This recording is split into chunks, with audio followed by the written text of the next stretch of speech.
Sa ating pagpapatuloy sa ating series on Reformed Liturgy, dito nga tayo ay inaaral natin ang kagawian ng Reformed Churches, kung ano ang pagsasaayos ng kanilang gawaing pagsamba. At tayo ngayon ay nandito sa pinamagatang kong God's Presence, Our Communion. At ito ay pumapatungkol sa Lord's Supper na ginagawa sa Reformed Churches. Ayon sa Regulative Principle of Worship, ito ay makikita natin sa 1689 Baptist Confession of Faith, Chapter 22, Paragraph 1.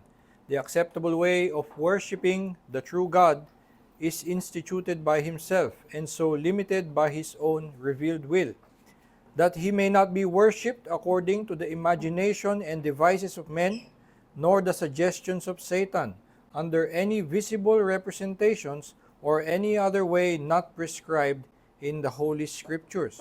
So, yung regulative principle of worship ay yung principle na sa ating pagsamba ang dapat na ginagawa lamang ay yung makikita nating iniutos ng Diyos sa banal na kasulatan. Hindi tayo maaaring mag-isip lamang ng ating sariling paraan ng pagsamba o isipin natin na ito'y makakalugod sa Kanya dahil nagmumula naman sa ating sinserong puso, kundi dapat tingnan natin kung ano lamang iniutos sa atin ng Diyos at yun lamang ang ating gagawin. Sabi ni John Calvin sa preface to the Genevan Psalter, "There are briefly three things which our Lord commanded us to observe in our spiritual assemblies, namely the preaching of His Word, prayers, public and solemn, and the administration of the sacraments." Yun sinasabi niya na kung suriin ang banal na kasulatan para hanapin kung ano ang iniutos ng Diyos na gawin sa kanyang pagsamba at kung ayon sa regulative principle of worship, yun lang ang gagawin kung ano yung makita natin na iniutos sa atin na gawin. Sabi ni John Calvin na ito ang naging conviction ng mga Reformed. Ang makikita lamang natin na iniutos ay word, prayers, and sacraments. Ngayon may mga makikita tayo, halimbawa sa 1689 Baptist Confession of Faith, Chapter 22, Paragraph 3 hanggang 5, ay merong mga nililista na mas marami sa tatlo. Pero yung mga yon ay iba-iba lamang na muka ng word, prayer, and sacraments. So yung public reading of Scripture at preaching ay yun ay administration of the word. At yung prayers and singing ay maaaring maibilang doon sa prayers. Kaya masasabing tatlo in general word prayers at pati yung sacraments na tinatawag, and in this case yung baptism and the Lord's Supper. So ito ang mga nakikita sa Biblia na iniuutos sa atin na mga kailangang gawin sa pagsamba, word prayers and sacraments, at sa regulative principle of worship na madalas maituro sa Reformed theology ay ito nga lang ang ginagawa natin, ay paninindigan natin na ito lang dapat ang isinasagawa sa ating mga panambahan. Pero meron ding pagsasaayos, isang prinsipyo maliban pa sa regulative principle, ang tinatawag na dialogical principle. Sabi ng Orthodox Presbyterian Church sa kanilang Directory for the Public Worship of God, "Because a service of public worship is in its essence a meeting of the triune God with His chosen people, a worship service consists of two principal parts: those elements which are performed on behalf of God through a representative voice, and those elements which are performed by the congregation through their own or a representative voice. It is advisable that these two parts be made to alternate."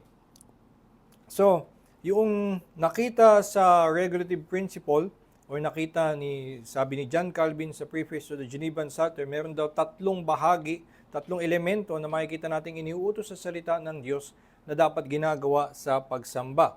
Ngayon yung tatlong yon ay maaari nating makita or makategorize into two principal parts.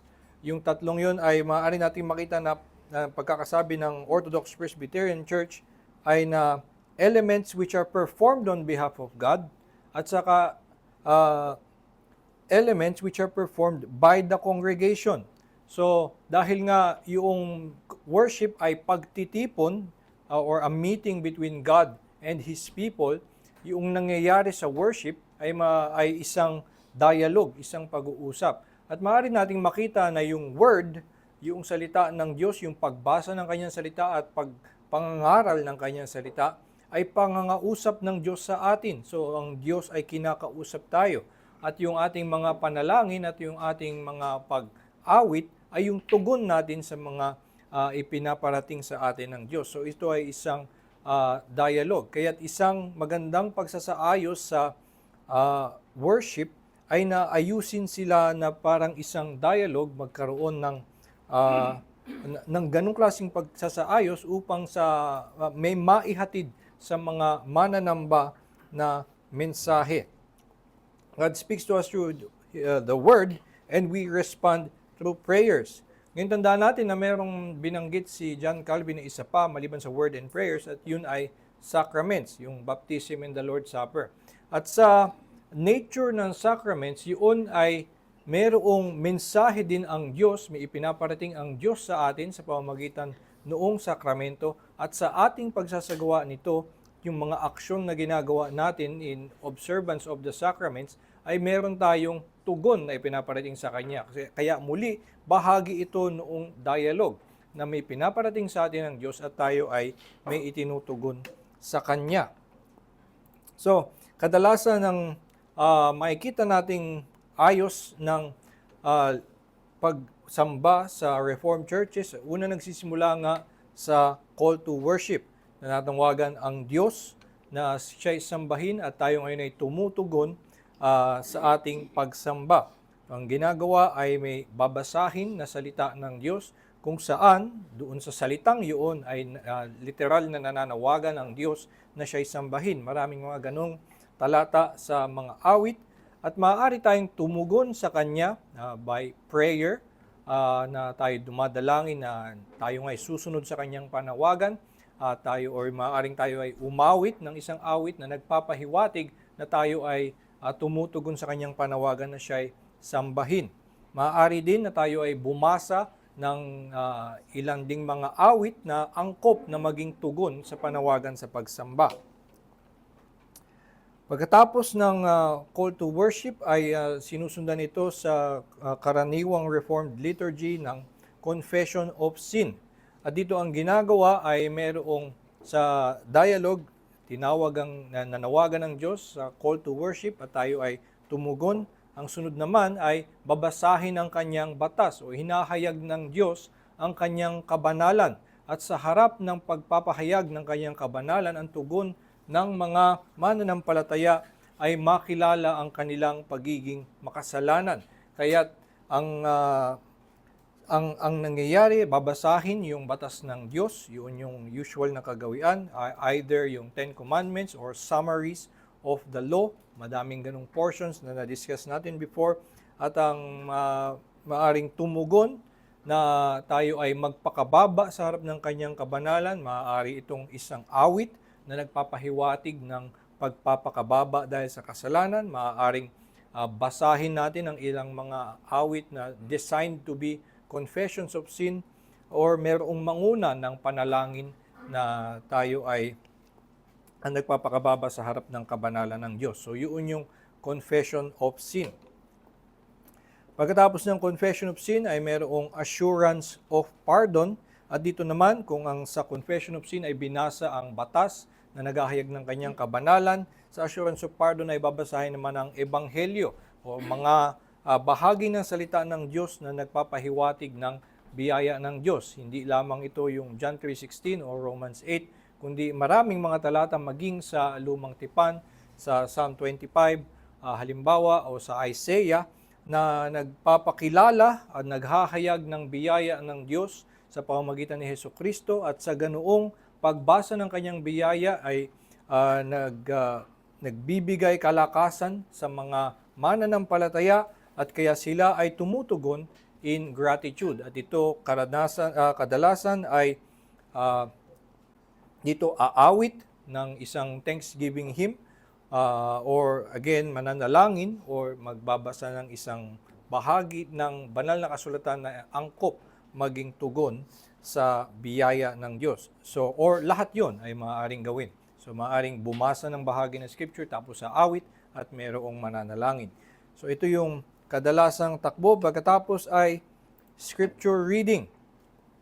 Scripture reading, ito ay ginagawa din sa atin. Meron lamang ang karaniwang ginagawa sa Reformed Church ay mayroong tuloy-tuloy na pagbasa, tinatawag na lectio continua, a continuous reading ng lahat ng bahagi ng banal na kasulatan. Sa atin ang ginagawa sa umaga ay lumang tipan, sa hapon ay yung New Testament. Noong panahon ni Luther ay gusto niya i-emphasize ang New Testament lamang. So sa kanya actually New Testament lang ang binasa, diniskip niya ang Old Testament for a while. Pero eventually ibinalik ng mga sumunod in the Reformed tradition ng Old Testament and New Testament reading.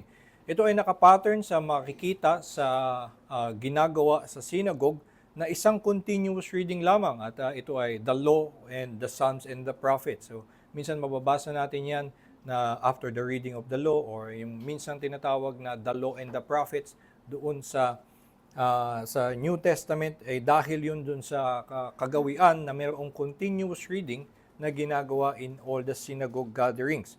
So ito ay yung ginagawa din sa mga churches, a continuous reading of Scripture at doon sa pagbasa ng kanyang salita ay nangangausap ang Diyos sa atin.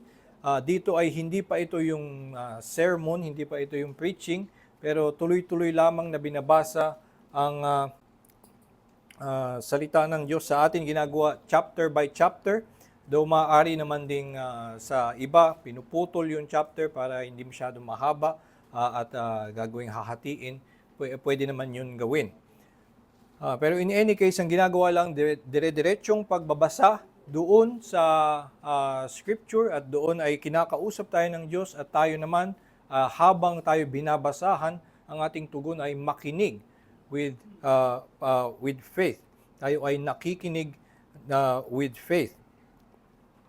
So ito ay yung kadalasang flow, Scripture reading, ito ay sinusundan ng congregational prayer. Minsan tinatawag na pastoral prayer or long prayer. Tinatawag siyang pastoral prayer kasi kadalasan ito ay naaangkop na gawin ng pastor. Pero sa marami din naman ay hindi necessarily pastor lamang ang gumagawa nito. Pero mas maganda na ito ay ginagawa ng kabilang doon sa iglesia. So halimbawa, mayroong guest preacher sa umagang yon ay hindi siya yung gagamitin na or pastoral prayer, hindi naman niya katipan itong mga yung iglesia, mas angkop na merong manguna sa congregational prayer na kabahagi doon sa iglesia.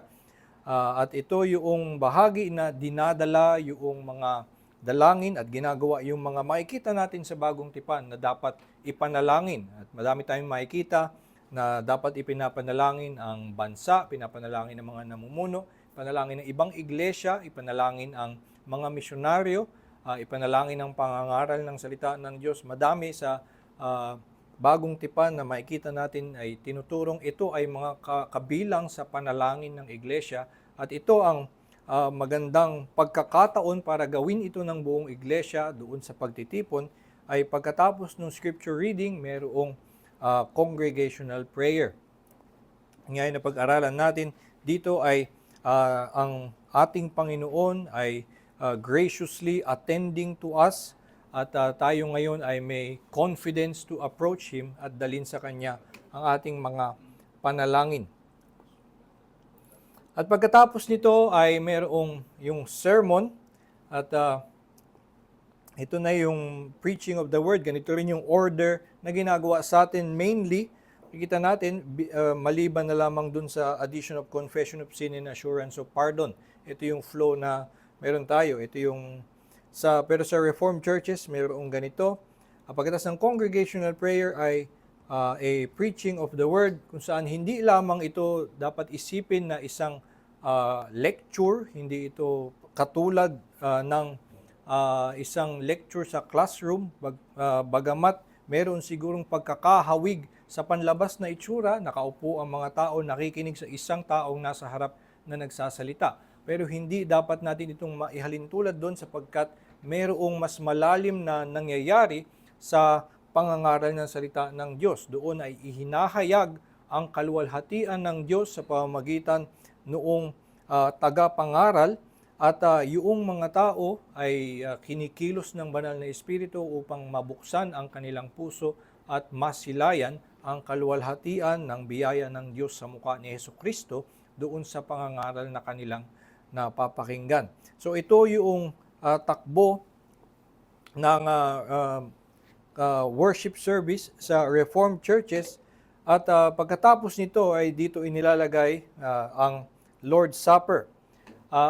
Sa marami, ang Lord's Supper ay hindi ito ginagawa weekly.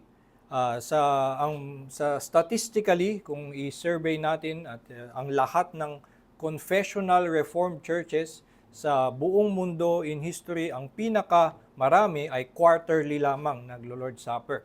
At ang close second ay monthly. At ang weekly na observance ng Lord's Supper is a rising minority today. Pero hindi ito ang kadalasang practice before.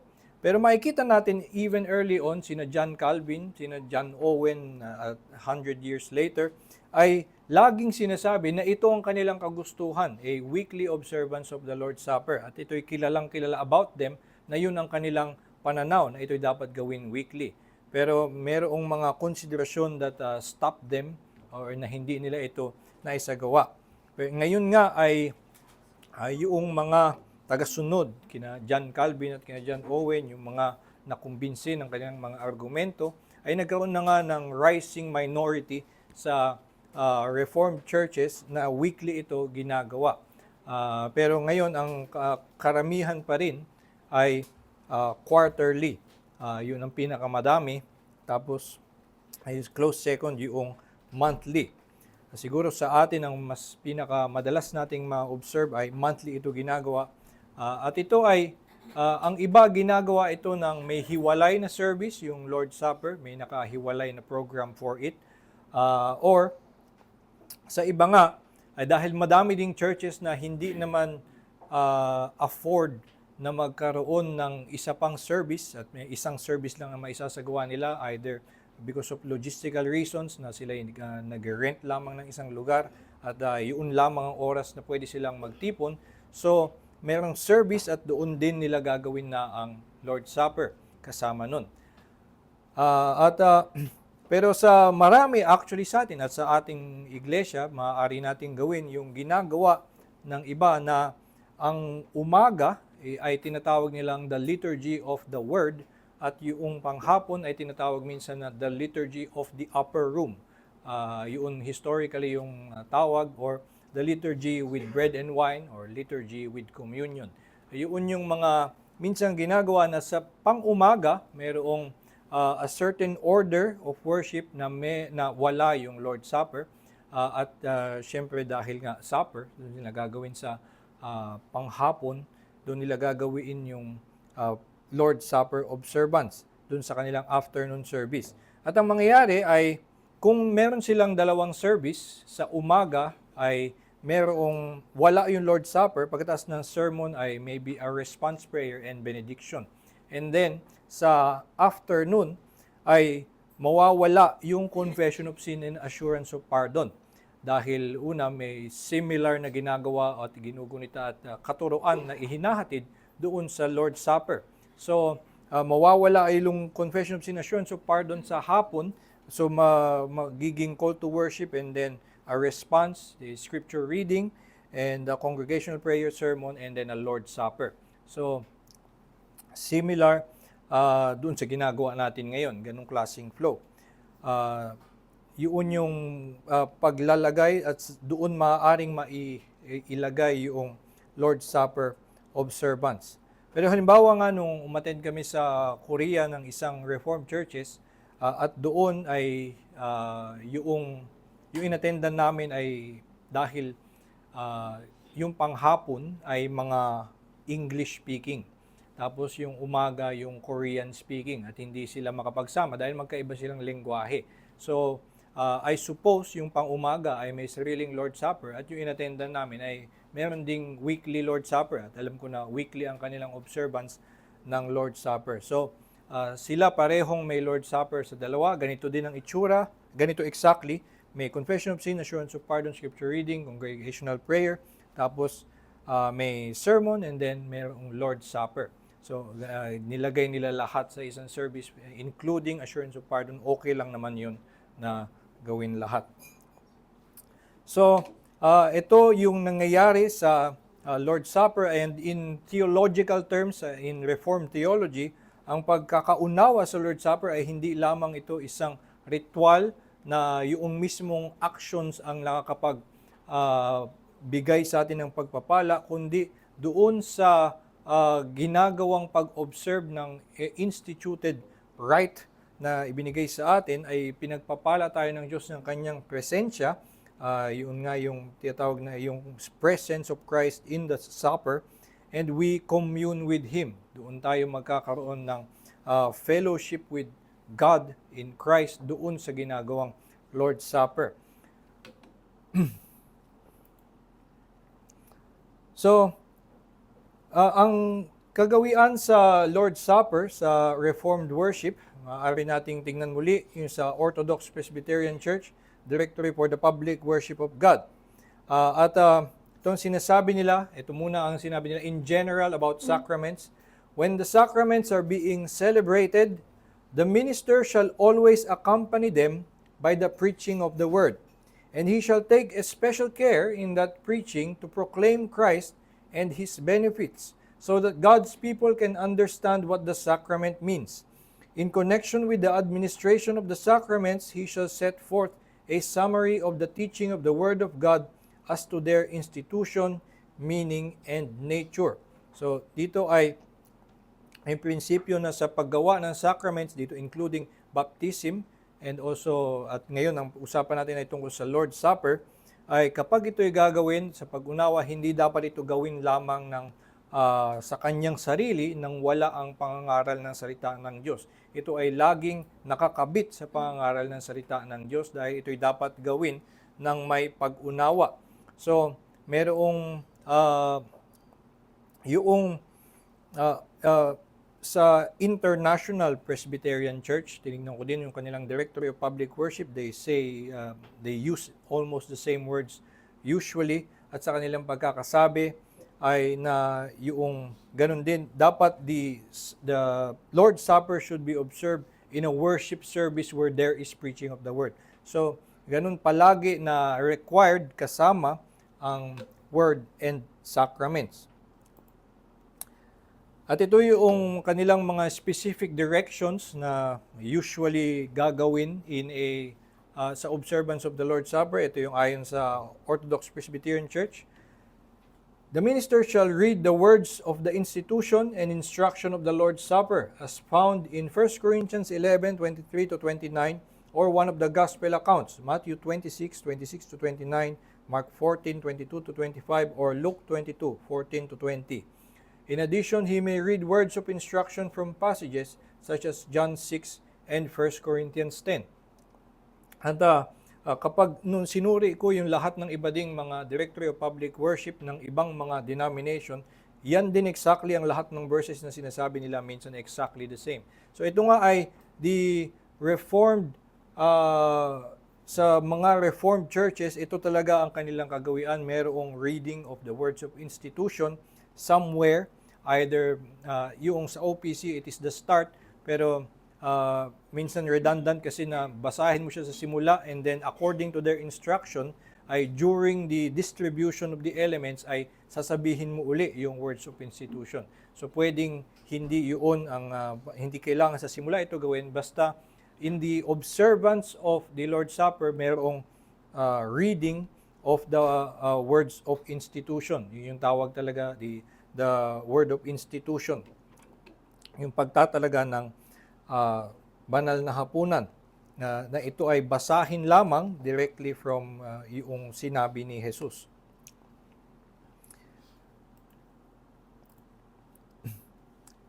At maliban doon, ito ang sabi din ng OPC, the minister shall then summarize before the congregation the teaching of the Word of God tungkol dun sa Lord's Supper. Meron ding ibibigay na paliwanag, hindi lamang nababasahin kung ano yung nakasulat, merong kanilang recommendation, merong pagpapaliwanag. At usually, meron silang buong paragraph na rene-recommend na yun mismo, at minsan siguro sa mga OPC churches ay yun mismo ang kanilang sasabihin in the observance of the Lord's Supper. Pero ito yung mga points na highlight ko na nilalaman ng pagpapaliwanag sa Lord's Supper. Kailangan daw i-highlight na una, the Lord Jesus instituted the Lord's Supper. At na ito'y hindi na tradisyon na ginagawa lamang natin, ito'y nagmula kay Kristo. At kaya ating ginagawa ito na pagsunod sa Kanya. Isang sunod na nililinaw sa lahat ng paliwanag, it is not a re-sacrificing of Christ, but is a remembrance of the once for all sacrifice of Himself. So hindi na doon sa ginagawa nating pag-observe ng Lord's Supper at ito'y kinakain o binibreak yung bread, ay hindi yun a sacrificing of the body and blood of Christ, kundi ito ay pag-alala ng once for all sacrifice. Maliban doon, sinasabi nila, sabihin na, nor is it a mere memorial. Okay? Nor is it a mere memorial to Christ's sacrifice. It is a means of grace by which God feeds us, thus He strengthens us. So, yung bagamat hindi ito, nililinaw natin na hindi ito a re-sacrificing of Christ, at sinasabi natin na inaalala lamang natin yung once for all sacrifice, hindi pa rin mali pa rin isipin na ang nangyayari lamang at ang kahalagahan lamang ng Lord's Supper ay doon sa pag-alalang ginagawa natin. Kundi doon sa habang inaalala natin ang sakripisyo ni Kristo para sa atin, ay ito'y may pinaparating sa atin, ito'y kasangkapan ng Diyos ng Kanyang biyaya para tayo ay pagpalain at tayo ay palakasin. Maliban doon, hindi ko na lang kinuot, pero sa kanilang pagpapaliwanag, magbigay din ng paliwanag doon sa kahulugan ng tinapay, doon sa alak, yung tinapay ay yung katawan, yung alak ay yung dugo, yung ating pagkain at yung pag-inom ay pagpapakita ng ating pananampalataya. So, yun ay mga pagpapaliwanag na minumungkahi sa Reformed churches, at ito ang kanilang kagawian na maisama doon sa pagsasagawa ng Lord's Supper.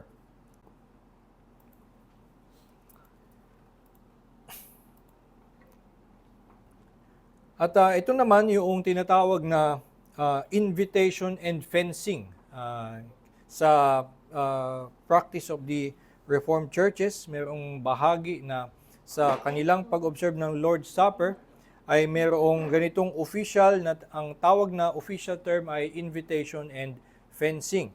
The minister shall then declare who may come to and who are excluded from the Lord's table according to the word of God. At ito yung words of invitation na kanilang inilagay. If you have received Christ and are resting upon Him alone for salvation, as He is offered to you in the gospel, if you are a baptized and professing communicant member in good standing in a church that professes the gospel of God's free grace in Jesus Christ, and if you live penitently and seek to walk in godliness before the Lord, then this supper is for you. And I invite you in Christ's name to eat the bread and drink the cup. Ito yung words of invitation, at kakabit nito ay yung fencing. Ito ang sabi, if you are not trusting in Jesus Christ as your Savior, if you are not a member of Faithful Christian Church, if you are not living penitently and seeking to walk in godliness before the Lord, then I warn you in the name of Christ not to approach the holy table of the Lord. So dito sa kanila, siguro ang practice ay meron talagang table at lalapit yung mga tao doon sa table. Yung minsan doon sa inattendan namin, at konti lang ang na-attendan ko na lalapit doon sa table. So ang kanilang words na ginagamit ay let the elements pass you by. Palampasin mo na lang yung elements kapag ikaw ay hindi mananampalataya. Dahil merong ganong warning. So yun yung ginagawa nila na fencing. Sa atin, merong practice na yung na hindi kasi ipinapasa-pasa yung elements kundi iniaabot sa kanila. So lalampasan talaga sila mismo ng mga diakono. So yung diakono ang mga mismong hindi magbibigay sa iyo kung ikaw ay hindi mananampalataya o hindi kilala ng iglesia. So yun yung ginagawang practice na fencing ng Lord's Supper. So ito yung nakikita natin na typical order na practice ng Lord's Supper sa Reformed churches. Meron ngang the reading of the words of institution at merong pagpapaliwanag noong significance noong mga ginagawa in the Lord's Supper. And then merong invitation and fencing, sasabihin kung sino ang mga pwedeng kumuha at sino ang mga hindi dapat kumuha. And then there is a short exhortation, basically a call na sasabihin, like, brethren, lift up your eyes from the bread to heaven where Christ is. So, sa ating isang panawagan lamang na tayo ay tumingin beyond what is physically displayed to us, yung bread and wine, at with faith ay makita kung ano yung kahulugan nito. So, yun yung exhortation, and then there is a prayer before the partaking. And then, doon nga, magkakaroon ng distribution of elements, either yung iba lalapit or iaabot sa kanila. Yun yung partaking of the elements. Doon sa partaking, maraming iba-iba na practice. Maaaring sabay-sabay kakain ng bread, and then sabay-sabay iinom ng wine, magkahiwalay. Yung sa atin ginagawa ay ibinibigay yung bread or wine. Yung iba naman ay hindi at all sabay, ibibigay yung bread at kakain sila lahat kapag inabot sa kanila.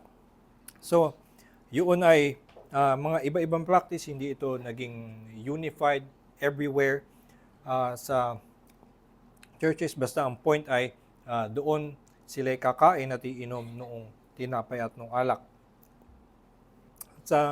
Siguro mayroon din mga pagkakaiba doon sa pananaw tungkol sa alak.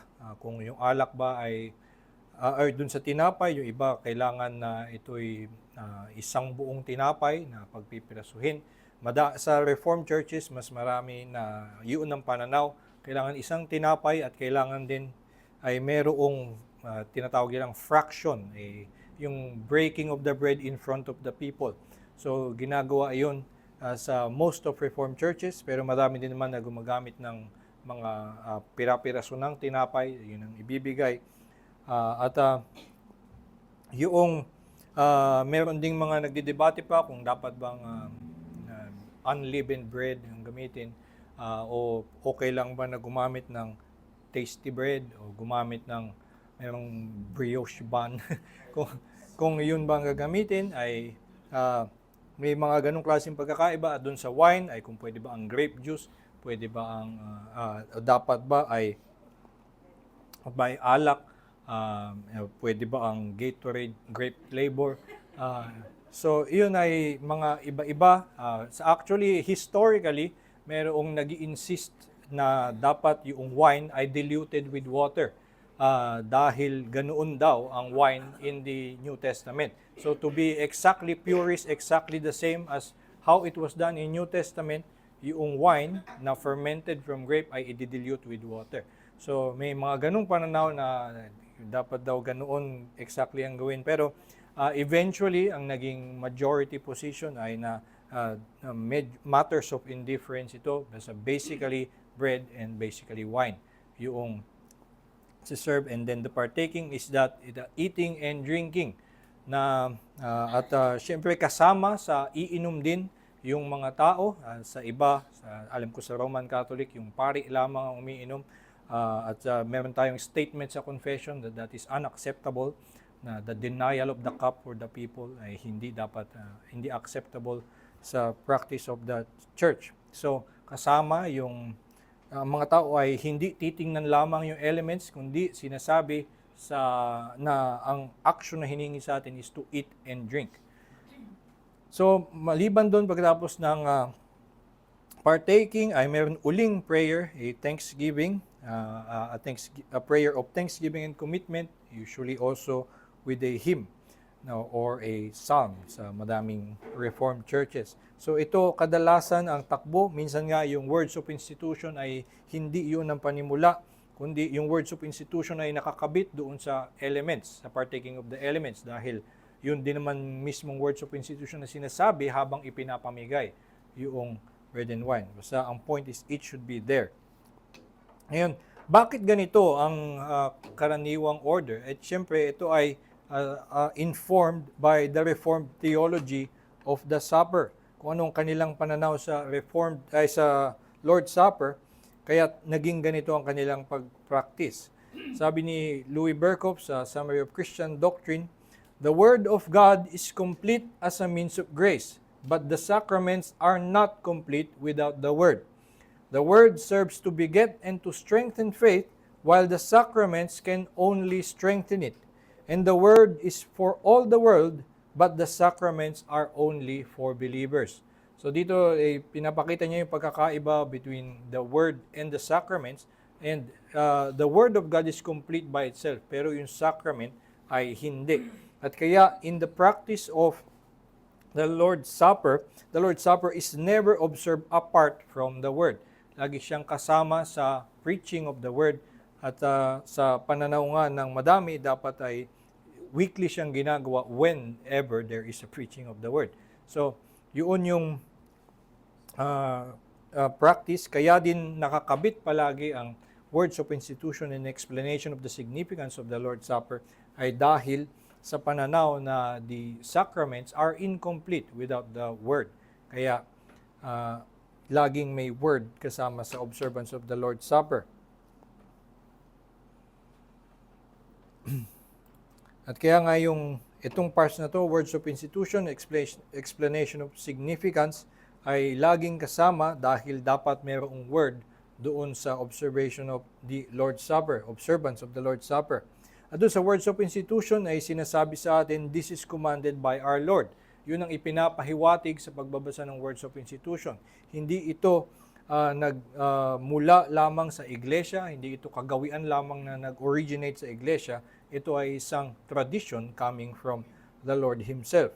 Sa explanation of significance, ang ipinapahiwatig at pinaparating sa mga mananampalataya, these earthly symbols point to heavenly realities. Kaya dinidiin sa kanila na mayroong mas malalim na nagaganap than the physical eating and drinking para mayroong pananampalataya.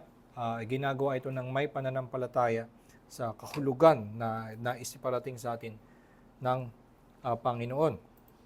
Sabi sa Heidelberg Catechism sa question 75, how does the Lord's Supper signify and seal to you that you share in the one sacrifice of Christ on the cross and all His benefits? And itong sagot, in this way, Christ has commanded me and all believers to eat of this broken bread and drink of this cup in remembrance of Him. With this command, He gave these promises. First, as surely as I see with my eyes the bread of the Lord broken for me and the cup given to me, so surely was His body offered for me and His blood shed for me on the cross. So ito ay ikinakabit yung physical reality that we see doon sa kahulugan nito. As surely as I see with my eyes the bread of the Lord broken for me and the cup given to me, so surely was His body offered for me and His blood shed for me on the cross. Second, as surely as I see with my eyes the bread of the Lord broken for me and the cup communicated to me, and further, that with His crucified body and shed blood He Himself feeds and nourishes my soul to everlasting life, as certainly as I receive from the hand of the minister and taste with my mouth the bread and cup of the Lord, which are given me as certain tokens of the body and blood of Christ. So yung ginagawa natin na pagkain at kung ating unawain yung kahulugan ng nagaganap dito, ay isang assurance ito sa atin o pagpapaalala ng isang katotohanan na ipinahiwatig niya sa atin sa kanyang salita. Sa pamamagitan ng kanyang salita, siya ay nangako na mayroon tayong tiyak na kaligtasan sa pamamagitan ni Hesukristo kung tayo ay sumampalataya sa Kanya. At ngayon sa ating sa pamamagitan noong bread and wine, sa pagbibigay niya ng bread and wine, pinapaalala niya ulit yung ebanghelyo na yon. I give my body to you. So, binigyan niya in a symbolic form the same message. My body was broken for you, my blood was poured out for you. At sa ating pagtanggap na ito ay naaalala natin, babalik sa atin yung katotohanan na dinala na sa atin sa pamamagitan ng salita. So, this is what is usually called a seal of the promises of God. Na ito ay guarantee, a pledge na yung kanyang promise ay ginagawa niya para sa atin. So ito ay nakakapagpalakas ng ating pananampalataya. It is a strengthening of our faith and encouragement to us na inuulit ng Diyos ang kanyang promises to us para iparating talaga sa atin, totoong-totoo, niligtas kita sa pamamagitan ni Hesukristo. Kung sinasabi sa Belgic Confession, sa Article 33, we believe that our gracious God, mindful of our insensitivity and weakness, has ordained sacraments to seal His promises to us and to be pledges of His goodwill and grace towards us. He did so to nourish and sustain our faith. He has added this to the word of the gospel to represent better to our external senses both what He declares to us in His word and what He does inwardly in our hearts. Thus, He confirms to us the salvation which He imparts to us. So ito ay isang pagpapaliwanag ng ginagawa o nangyayari sa Lord's Supper na ang ginawa ng Diyos dito ay because He is mindful of our insensitivity and weakness, ay nagbigay siya nitong sacraments to seal His promises to us and to be pledges of His goodwill and grace towards us. At ito ay for the purpose of nourishing and sustaining our faith. At ito nga yung pagpapaliwanag, bakit ito idinagdag? He has added this to the word of the gospel to represent better to our external senses both what He declares to us in His word and what He does inwardly in our hearts. So, ito nga ay yung salita ay isa ng malinaw na pagpapahayag sa atin kung ano ang biyayang kaligtasan ng Diyos sa pamamagitan ni Hesukristo. Pero dahil nga nais ng Diyos na talagang maunawaan natin ito, talagang kapitan natin at magkaroon tayo ng katiyakan sa kanyang pangako, ay dinagdagan pa niya yung salita na tiyak na. Dinagdagan pa niya ng mga symbols to represent better to our external senses what He declares to us in His word and what He does inwardly in our hearts. Ito ang makikita natin sa Reformed Theology of the Lord's Supper ay mainly nga makukuha natin mainly dito sa 1 Corinthians 11:23 to 29. Dito makikita natin yung pagtuturo tungkol sa Lord's Supper. At una, pansinin natin na ito ay nagsisimula sa salitang for, doon sa verse 23. Sabi ni Pablo, "For I received from the Lord what I also delivered to you." At dito, kaya sa salitang for, ay masabi natin na itong talatang ito ay pagpapaliwanag ni Pablo doon sa sinabi niya bago ito. At ang kanyang sinabi ay, "Shall I commend you in this? No, I will not." So ito ay pinapagalitan niya yung mga taga-Korinto sa kanilang pagsasagawa ng Lord's Supper. At ito ang dahilan kung bakit hindi niya mabigyan ng commendation yung kanilang ginagawang maling pag-observe ng Lord's Supper. Ang pagkakasabi niya, "It is not the Lord's Supper that you eat." When you gather sa inyong pagtitipon, meron kayong ginagawa, merong tinapay, merong alak, but that is not the Lord's Supper. So, kaya niya hindi ito ma-approve, ay sabi niya, "For I received from the Lord what I also delivered to you." At dahil din sa mga sinasabi niya dito, sa 23 to 26, sabi niya sa verse 27, ay, "Who therefore eats the bread or drinks the cup of the Lord in an unworthy manner will be guilty concerning the body and blood of the Lord." So itong mga salita na napapaloob sa 23 to 26, una ay paliwanag bakit mali ang mga taga-Korinto at ito din ang dahilan kaya dapat seryosohin ang pagsasagawa ng Lord's Supper. So kaya yun yung ibig sabihin ng for, saka therefore. Verse 27 yan, hindi 29. Uh, pero anyway, ang ibig sabihin, makikita natin dito na itong mga salitang ito ay nagbibigay o nagtuturo sa atin ng kahulugan ng Lord's Supper kung paano ito magiging tama, paano tayo makasiguro na Lord's Supper nga ang ginagawa. At una na sinabi ni Pablo, "For I received from the Lord what I also delivered to you." So, ang kaya niya hindi ma-approve yung ginagawa ng mga taga-Korinto, ang unang dahilan, dahil itong Lord's Supper na ginagawa natin ay tinanggap ko mula kay Jesus at ito'y binigay ko lang din sa inyo. Hindi ito pinauso ko lamang at hindi kayo pwedeng magpauso ng sarili niyong supper. So ito ay dapat gawin ng ayon sa kung anong ginawa at itinuro ni Kristo. Kaya sa practice of the Lord's Supper, mayroong words of institution and explanation of its significance. At ito nga yung sunod na pinaliwanag ni Pablo, "This is my body, this is my blood." Ito daw yung sinabi ni Kristo. At as often as you eat this bread and drink the cup, you proclaim the Lord's death until He comes. So, yung nangyari, yung tinapay, hindi lamang tinapay. Ito ay the body of Christ. Yung cup at yung wine ay hindi lamang cup and wine, kundi ito ay the blood of Christ. At kapag ikaw ay kumain at uminom, hindi lamang ito nakapagbibigay ng laman sa iyong tiyan, kundi ito ay as often as you eat this bread and drink the cup, you proclaim the Lord's death until He comes. So dito ay pinapaliwanag na mayroong mas malalim na kahulugan yung bread, yung wine, yung eating and drinking.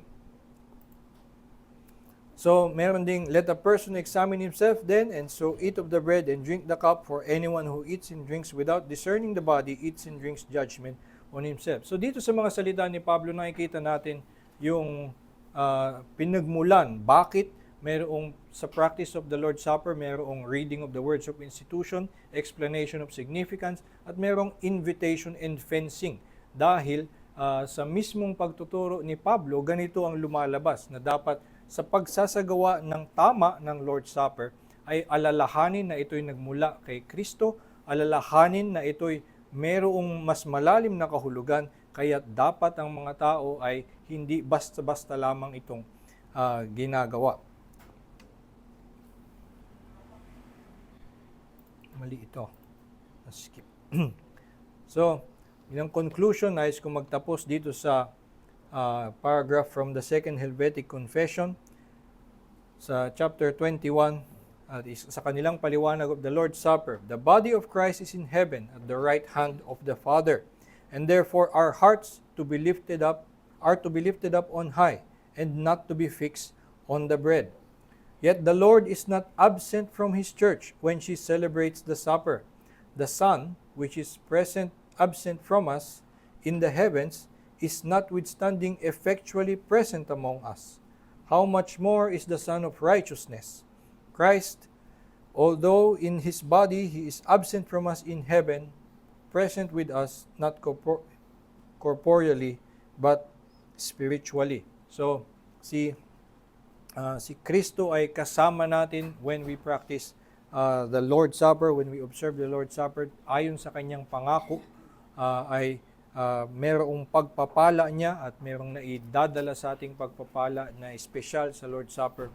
He blesses us with His presence, His spiritual presence in the bread and wine, and we commune with Him, we enjoy commune with Him by faith. So, meron po bang mga katanungan, comments, and anything?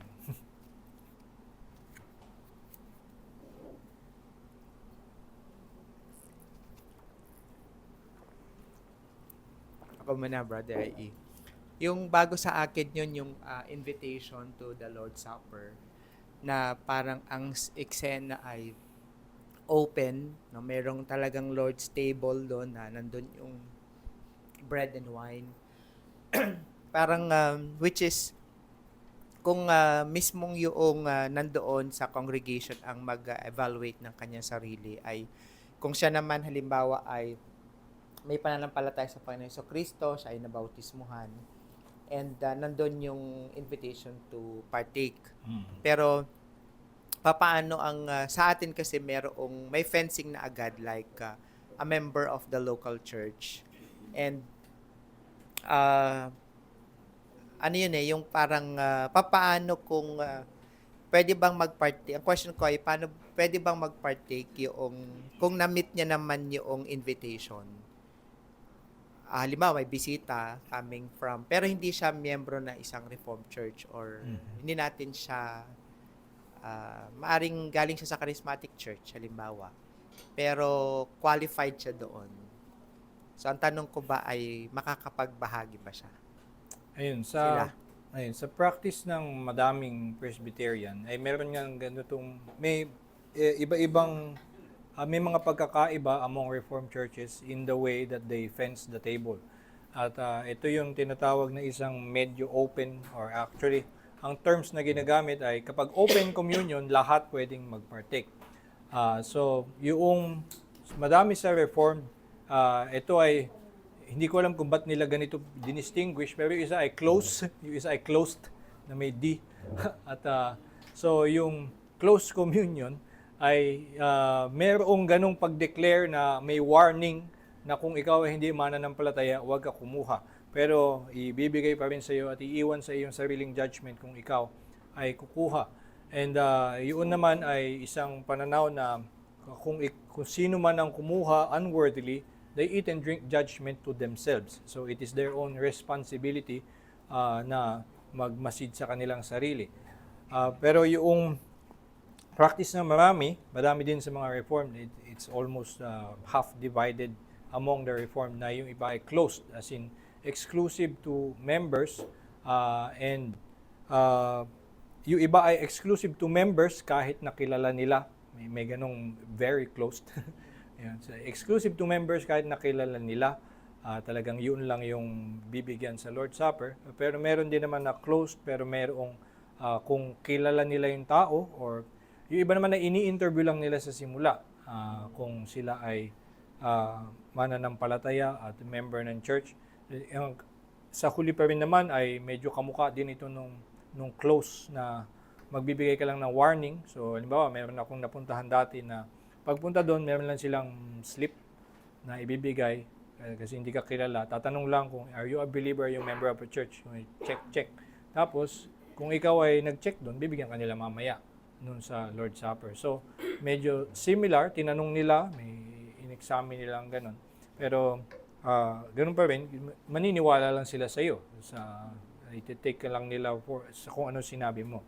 So, ito lang ay iba-ibang paraan ng pag-practice ng fencing, at tayo ay nandun sa conviction na medyo mas strict yung ating pag-fence. So, hindi kamukha nung magbibigay lamang ng warning at bahala kang kumuha, kundi merong pagsusuri, merong pagkausap at talagang ipapalampas sa kanya. So, ganun. Nangyari nga may ganung kwento na si John Calvin daw, sa practice nila ay lumalapit yung mga tao sa harapan dun sa table, at merong mga lumapit na talagang living scandalous sins, or talagang hindi pumayag. Tas si Calvin ay talagang hinarangan yung no, I will not give these holy elements to nagkaroon ng isang sikat na eksena tungkol sa pagharang ni John Calvin sa ilang mga umattend talaga para manggulo at gustong kumuha ng Lord's Supper. So, merong ganito lang na pagkakaiba. Nandun tayo sa position to be more strict sa pagbabantay, kasi nga ang Lord's Supper din at yung pakikibahagi sa Lord's Supper ay nakakabit sa discipline ng ibang church. So in case yung tao ay indiscipline, ayaw nating magkaroon ng pag-contradict doon sa baka sila ay suspended pala from the Lord's Supper. At kaya meron tayong pag-iingat doon na tayo ay mas nagbabantay about that.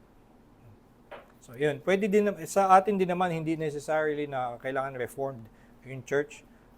Pwedeng basta kilala yung person, kilala yung church na yon, alam na yung church na yun ay isa namang gospel church at kung member siya doon, pwede siya mag-partake kung siya ay hindi under discipline as far as we know. Thank you.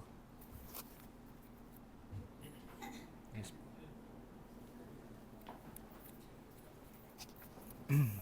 Kuya, dapat bang ikalungkot natin bilang mananampalataya kapag na-miss natin ang partaking sa Lord's Supper? Well, meron naman nga talagang kalungkutan sa ma-miss ang Lord's Supper, na meron tayong na-miss na benefit na ipinaparating sa atin. Though again, the more absolutely necessary is the Word of God. At generally, kung na-miss mo yung Lord's Supper, baka absent ka rin kasi from the preaching.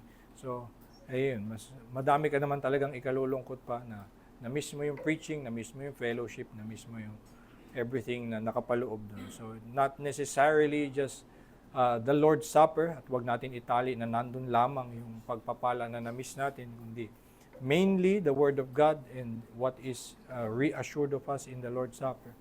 Ayun, so siguro ang mas appropriate na ikalungkot about the Lord's Supper ay kung ikaw ay mapunta sa isang church na talagang rarely nag-observe ng Lord's Supper. So merong iba na hindi at all pinapahalagahan ng Lord's Supper, minsan like twice a year yung kanilang observance. Yun nga, sa madaming Directory of Public Worship ay sinasabi quarterly should be the absolute minimum. Pero sa akin medyo nakakalungkot na rin yung quarterly, parang ang konti ng nung reassurance na nabibigay sa Lord's Supper. So kapag, di ba, nung panahon halimbawa nagkaroon ng pandemic tapos hindi makapagkita yung mga tao, mayroong ganung kalungkutan na kahit na nakakapakinig tayo ng mga sermon sa online, wala nung Lord's Supper. So mayroong ganung klaseng paglament of na hindi na ibibigay sa atin yung what is meant to be communicated through the supper. Pero again nga, yung buong blessings natin ay absolutely first, mainly the Word of God, and also yung Lord's Supper is also something that we treasure. At kung ito'y wala or madalas hindi maibigay, that is sad. And syempre, of course, when we are being disciplined, at mararamdaman talaga natin yung kirot na we're suspended from the supper kung tayo ay mayroong ganong repentance.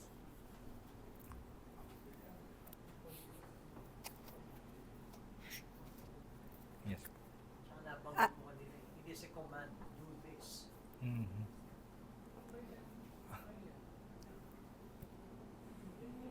Ako may ate ako, member sa ano siya, Cathedral of Praise. So, sinasabi niya, pag naka-attend ako may gawain kami ng Sabado ng gabi, Sunday ng umaga, Sunday ng hapon, Sunday ng gabi.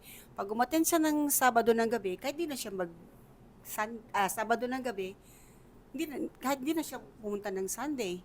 Or kung hindi siya pwede ng Sabado, pwede siya ng Sunday. Yung ganitong katwiran na isa lang ma-attenan mo doon ayos na. Para bang na fulfill mo na yung honoring the Sabbath day. Tama ba yun? O kaya, bukod dyan, yung merong English sa umaga, Tagalog sa hapon, pero same sermon pa rin. Yun nga lang, iba lang ang language. So, ma-attenan mo lang ang isa, parang sasabihin ng iba, okay na to kasi naka-attend na ako ng isa at saka pare-pareho rin lang naman, iba-ibang languages lang. Paano ba yun? Tama ba yun na tingnan na tamang gawin ang gawain ng Panginoon sa araw ng Panginoon? Ganun. Ayun, yung medyo ang mali doon ay siguro yung attitude at yung puso na iniisip lamang na kailangan ko lang mairaos o kailangan kong masabi na meron na akong nagawa para pwede ko nang lampasan o ipagpaliban yung iba. So may attitude na nagja-justify nung pag-alis sa iba. So what is expected of Christians is to have a desire for the word. As newborn infants ay magkaroon ng pagnanasa sa salita ng Diyos. So yung kapahingahan na meron on the Lord's Day ay hinahangad natin na makuha natin. Ngayon, hindi naman meron talagang ibang churches na yung practice nga nila ay English sa umaga at tas Tagalog sa hapon, pero pareho lang yung sermon. It's the same service repeated in a different language. So wala nga namang sense na attendan pa pareho yun. Dahil yun naman talaga yung purpose nun is to serve different demographics. At sa mga ganung pagkakataon, sa pananaw natin na yung Lord's Day is holy to the Lord, set apart for worship, ay itatabi pa rin natin kahit na isa lang yung attendan natin kasi yun lang naman available. At maraming ang churches na yun lang ang kaya dahil kulang sa venue or ibang kakayanan. So kung yun lang ang kaya, meron pa ding an observance of the day as consecrated to worship. Again, not necessarily meaning na wala kang ibang gagawin or wala kang ibang pwedeng gawin sa Sabbath, pero meron kang pagkilala dun sa Sunday as especially the day appointed for your rest para ikaw ay makapagpalakas in Christ, to drink from the fountain of life and be ready to face again another week. So yun yung mas magandang attitude when it comes to Sabbath and yung attending services rather than yung justifying yung nagawa ko na yung Saturday, umattend ako ng Wednesday, may na-fulfill na ako, pwede na ako ma-excuse from the rest. So hindi naman mali na lumiban sa merong mga ganong pagkakataon na a-attend ka na isa, pero yung attitude at yung heart yung usapan ay yung mas mahalaga kaysa dun sa pagganap lamang outwardly. Maaari din na buong araw ka umattend pero outwardly naman ay ginagawa mo lang ito bilang pagpapakitang tao, or baka ang attitude mo din naman ay para sa buong linggo ay wala na akong kailangang gawin. So ito ay hindi din tama. Ang mas bottom line is to have a heart that really depends on God, depends on His grace, and trust in Him sa pananampalataya lang.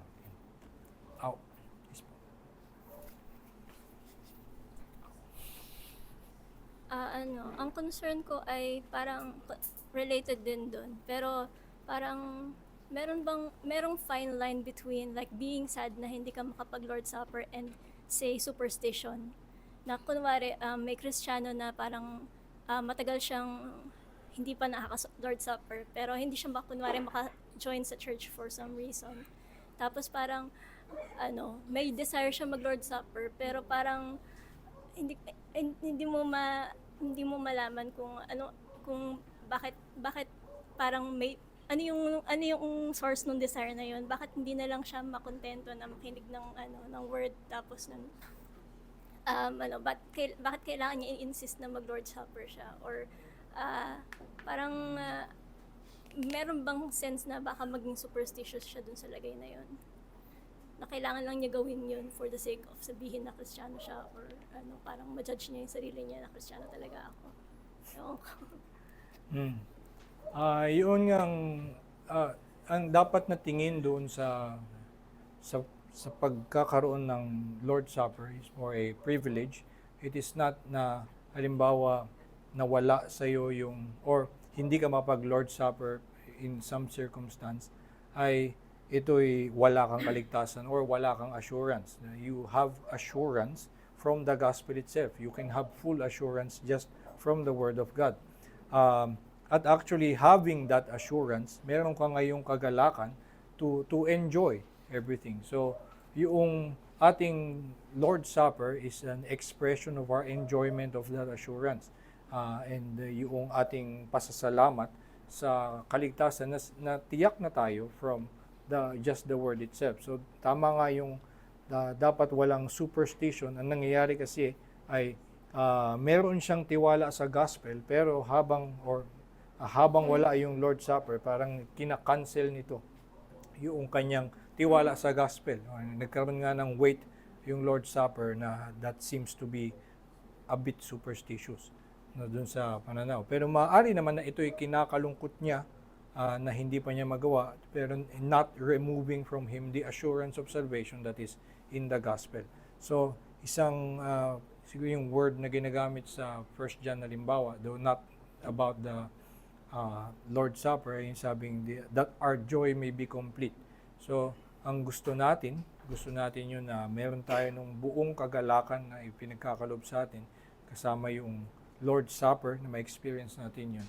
Pero habang wala yun, merong kulang, and so we are sad about it. Pero hindi dapat to the point na dahil because of certain circumstances, wala ka makuha ng Lord's Supper, ay hindi ka makapagtiwala doon sa gospel.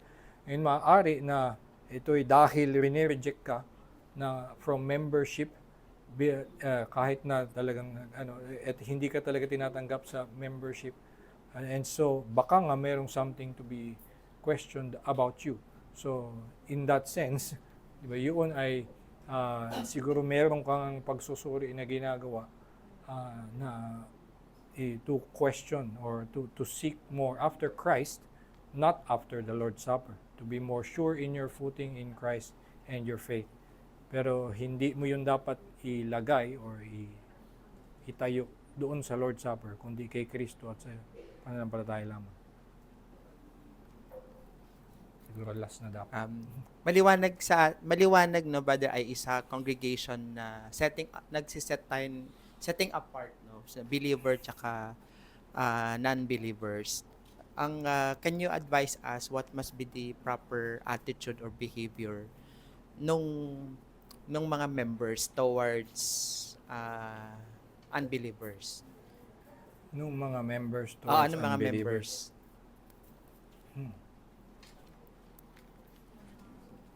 Kasi parang kasi yung parang sa mga believers syempre nandun, it's a pribilehiyo yun, no? Pero sa mga non-believers parang merong hindi man nila siguro in expression pero somehow merong merong silang nararamdaman na maaring nakakababa sa kanila. Well, yun sa practice ng Reformed Churches, maliban dun sa call to believers or invitation to believers na ito'y na sila ay mag-enjoy ng Lord's Supper, meron nga nung fencing, at usually dun ang sinasuggest in all the directories of public worship is also to call on them and to invite them dun sa privilege na iyon, na sinasabi kung kayo ay hindi mananampalataya, hindi kayo dapat tumanggap, hindi kayo nagsisisi. Pero magbibigay din ng gospel call to them, it is very appropriate and a good opportunity to tell them that you can also enjoy this privilege, na ikaw ay, kung ikaw ay sasampalataya kay Kristo lamang sa kanyang biyayang pagliligtas. So, ganun ang ating attitude to unbelievers in general, na meron tayong kagustuhan na sila ay maligtas sa pamamagitan ng ebanghelyo, na sila rin ay makabahagi dito sa kaligayahan na ating dadanasan. So, tingin ko yun yung magandang attitude. It's also a good opportunity, yun the Lord's Supper, upang maipakita sa kanila the joy that we have in Christ. And so, hindi na panghahamak sa kanila na hindi sila kabilang dito, kundi an invitation to them to also share in this joy, which they can have by faith, nang walang bayad, walang kahit anong kondisyon. By faith in Christ, they can also partake in this same joy. So, anyway, yun po muna. At isa na lamang po ang natitirang lesson on this topic. Ito ay tungkol sa benediction. At i-wrap up na rin natin yung buong lesson on Reformed Liturgy sa susunod. At ngayon, let's pray. Ama naming Diyos sa langit, kami nagpapasalamat na sa inyong biyaya ay ikaw ay nagtalaga ng mga ordinansya at maging itong banal na hapunan upang ipadama sa amin ang inyong presensya ang inyong pagpapala at muli idiin sa amin na sa inyong ebanghelyo, ikaw ay nangako ng kaligtasan mula sa iyong biyaya sa pamamagitan ni Jesucristo at sa pamamagitan ng ordinansya ng banal na hapunan ay mas lalo mong pinapatunayan sa amin ang iyong mga pangakong ito. Papasalamat kami sa inyong pag-ibig sa amin na ikaw ang nagnanais na kami magkaroon ng mas malakas na katiyakan sa iyong mga pangako. Nang sa gayon kami nga ay magkaroon ng mas mataas na kaligayahan, pasasalamat at pagpupuri sa iyong biyaya.